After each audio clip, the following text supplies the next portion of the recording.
आदमी भागते हुए उसके पास आता है और पुलिस से छुपने के लिए उसकी मदद मांगता है। तभी एना अपनी जादुई गुफा खोलकर उसमें जोसेफ को छुपा लेती है। पर जोसेफ भी एक नंबर का हरामी होता है और वो एना की गुफा में ही उसका गेम बजाना शुरू कर देता है। फिर पुलिस के वहाँ से जाने के बाद वो दोनों भी वहाँ से भाग जाते हैं और एक दूसरे के साथ रहना शुरू कर देते हैं। फिर एक दिन पुलिस जोसेफ को पकड़ ही लेती है, पर इससे पहले कि वो उसे मार डाले जोसेफ पानी में कूदकर वहाँ से गायब हो जाता है। अब कुछ लोगों का कहना है कि वो डूब गया और कुछ का कहना है कि वो भागकर अमेरिका आ गया, जहाँ पर वो एक अमीर बिजनेसमैन बनकर ऐश कर रहा है। वहीं दूसरी तरफ एना और उसकी बेटी एग्नेस बाजार में सामान बेचकर अपना गुजारा कर रहे थे। एग्नेस अपने कजन जैन से प्यार करती थी, जो एक पॉलिश पोस्ट ऑफिस में काम करता था। इसके अलावा एग्नेस एल्फ्रेड से भी प्यार करती थी, जो एक जर्मन शेफ था। अब उन तीनों के एक साथ मचाए हुए कांड से एग्नेस को ऑस्कर नाम का एक बेटा होता है, जिसका बाप जैन था या एल्फ्रेड ये सिर्फ भगवान को ही पता है। अब पैदा होने के बाद ऑस्कर चुप होने का नाम ही नहीं ले रहा था, पर जब उसकी माँ ने कहा कि उसकी 3 साल की उम्र होने पर वो उसे एक टिन ड्रम देगी, तब जाकर ऑस्कर ने रोना बंद किया। फिर 3 साल का होने पर जब ऑस्कर ने अपने बर्थडे पार्टी में लोगों को शराब पीते हुए और नंगा नाच करते हुए देखा, तो उसने डिसाइड किया कि वो कभी भी बड़ा ही नहीं होगा और अपने इसी महान काम को पूरा करने के लिए वो सीढ़ियों से कूदकर नीचे गिर जाता है। और अब उसके बाद से ही ऑस्कर हमेशा के लिए 3 साल का ही रह जाता है। ऑस्कर कभी भी अपने टूटे हुए ड्रम को खुद से अलग नहीं करता और जब भी कोई उससे वो ड्रम छीनने की कोशिश करता है तो ऑस्कर इतना जोर से चिल्लाता है कि वो अपनी आवाज से कांच को भी तोड़ देता है। अब टाइम बीतता है और हम देखते हैं कि ऑस्कर अब 6 साल का हो गया है, पर ना तो वो बड़ा हो रहा था और ना ही वो अपने टूटे हुए ड्रम को छोड़ रहा था। और अगर कोई उससे वो ड्रम छीनने की कोशिश करता तो ऑस्कर अपनी आवाज से कांच तोड़ देता। अब ऑस्कर की इस पावर को देखकर डॉक्टर्स भी हैरान थे, पर ऑस्कर के परिवार को सिर्फ ये जानना था कि वो बड़ा क्यों नहीं हो रहा। दूसरी तरफ हम देखते हैं कि एग्नेस हर गुरुवार को ऑस्कर के साथ शहर जाया करती थी और काम के बहाने ऑस्कर को एक दुकान में छोड़कर वो जैन के पास जाकर उसके साथ घचाघच किया करती थी। पर एक दिन ऑस्कर को अपनी माँ की इस चढ़ती जवानी के बारे में पता चल जाता है। अब कुछ साल और बीतते हैं और ऑस्कर अब 12 साल का हो चुका है। फिर एक दिन ऑस्कर अपने मॉम डैड के साथ सर्कस देखने जाता है, जहाँ पर कुछ बोने लोगों को परफॉर्म करता देखकर ऑस्कर के मॉम डैड को भी लगने लगता है कि शायद ऑस्कर भी बोना है। फिर सर्कस खत्म होने के बाद ऑस्कर बेब्रा नाम के एक बोने से मिलता है, जो कि ऑस्कर के इस टैलेंट को देखने के बाद उसे अपने सर्कस में काम करने के लिए बोलता है। पर तभी वहाँ पर ऑस्कर के मॉम डैड आ जाते हैं और उसे अपने साथ ले जाते हैं। अब इसके कुछ दिनों बाद हम देखते हैं कि एग्नेस जिस दुकानदार के पास ऑस्कर को छोड़कर जाया करती थी,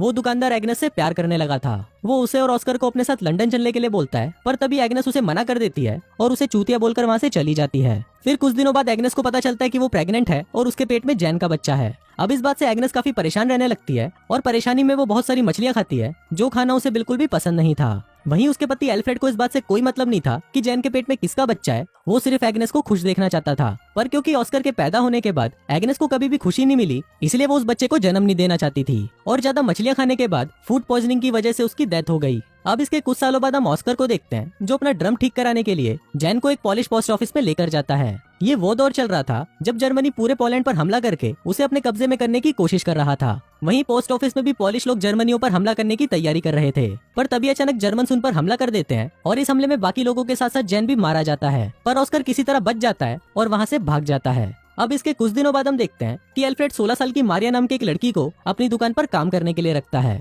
मारिया दुकान के काम के साथ साथ ऑस्कर का भी ध्यान रखती थी और फिर कुछ दिनों में ऑस्कर को मारिया से प्यार होने लगा। ऑस्कर भी मारिया जितनी ही उम्र का था, पर मारिया को इस बात पर यकीन नहीं था और उसे लगता था कि वो अभी भी बच्चा ही है। फिर एक रात जब एल्फ्रेड किसी काम से शहर से बाहर जाता है, तो ऑस्कर अपने अंदर की बढ़ती हवस को रोक नहीं पाता और वो मारिया के कंबल में घुसकर उसके साथ गचागच मचाना शुरू कर देता है। अब मारिया को भी इसमें मजा आ रहा था, इसलिए वो भी ऑस्कर को नहीं रोकती। अब धीरे धीरे ऑस्कर उसके और करीब आने लगा, पर फिर एक दिन उसे पता चला कि मारिया का एल्फ्रेड के साथ अफेयर चल रहा है। मारिया एल्फ्रेड से बहुत प्यार करती थी, पर एल्फ्रेड सिर्फ उसका इस्तेमाल कर रहा था। अब इस बात से मारिया बहुत ज्यादा दुखी हो जाती है और रोने लगती है, पर जब ऑस्कर उसे संभालने उसके पास आता है तो मारिया उसे बोना बोलकर उसके पिछवाड़े पर लात मार देती है। अब कुछ महीनों बाद हम देखते हैं कि मारिया एल्फ्रेड के बच्चे की माँ बनने वाली थी और ऑस्कर उस बच्चे को मारना चाहता था, पर मारिया ऐसा होने नहीं देती। फिर इसके कुछ दिनों बाद मारिया एक लड़के को जन्म देती है, जिसको पाकर सभी लोग खुश थे, पर ऑस्कर इससे बिल्कुल भी खुश नहीं था, क्योंकि उसे लगता था कि ये बच्चा उसका है। दूसरी तरफ हम ऑस्कर के दोस्त बेब्रा को देखते हैं, जो कि वर्ल्ड वॉर 2 के दौरान नाजी आर्मी में एक बड़ी पोस्ट पर काम करता था। फिर एक दिन उसने ऑस्कर को भी अपनी टीम में आने को कहा,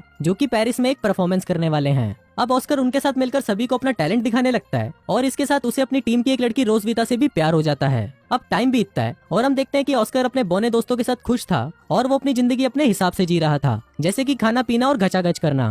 पर फिर एक दिन अमेरिकन सेना वहाँ पर हमला कर देती है और उस हमले में ऑस्कर की आइटम रोजविता मारी जाती है। अब उस हादसे के बाद ऑस्कर वापस अपने घर आ जाता है और वहाँ पर वो मारिया के 3 साल के बेटे को एक वैसा ही टिन ड्रम गिफ्ट करता है, जो कि उसे उसकी 3 साल की उम्र में मिला था। अब मारिया ऑस्कर के आने से बिल्कुल भी खुश नहीं थी, पर एल्फ्रेड उसके आने से बहुत खुश था और उसने ऑस्कर को उन लोगों से छुपा कर रखा जो उसका इलाज करने के लिए उसको हॉस्पिटल में भर्ती करना चाहते थे, क्योंकि एल्फ्रेड को ऐसा नहीं लगता था कि ऑस्कर एबनॉर्मल है। अब शहर में जैसे जैसे तनाव का माहौल बढ़ रहा था तो एल्फ्रेड को भी डर के मारे ऑस्कर और अपनी एक पड़ोसी लीना को अपने घर के बेसमेंट में छुपा कर रखना पड़ता था। इसके साथ ही एल्फ्रेड को अपने नाजी सिपाही होने का सबूत भी छिपाना पड़ता था। फिर एक दिन अचानक रशियन सिपाही उनके घर पर घुस आते हैं और वो एल्फ्रेड के सामने ही लीना के साथ जबरदस्ती करने लगते हैं। वहीं एल्फ्रेड की नाजी सिपाही होने की सच्चाई छुपाने के लिए ऑस्कर उसे एक पिन देता है जिस पर उसके नाजी सिपाही होने के बारे में लिखा हुआ था। पर तभी एल्फ्रेड बचने के लिए उस पिन को निगल लेता है और वो पिन उसके गले में अटकने की वजह से उसकी वहीं पर मौत हो जाती है। फिर अगली सुबह मारियस नाम का एक आदमी एल्फ्रेड की दुकान पर आता है और अब वो उस दुकान का नया मालिक था। अब दुकान को अपने कब्जे में करने के बाद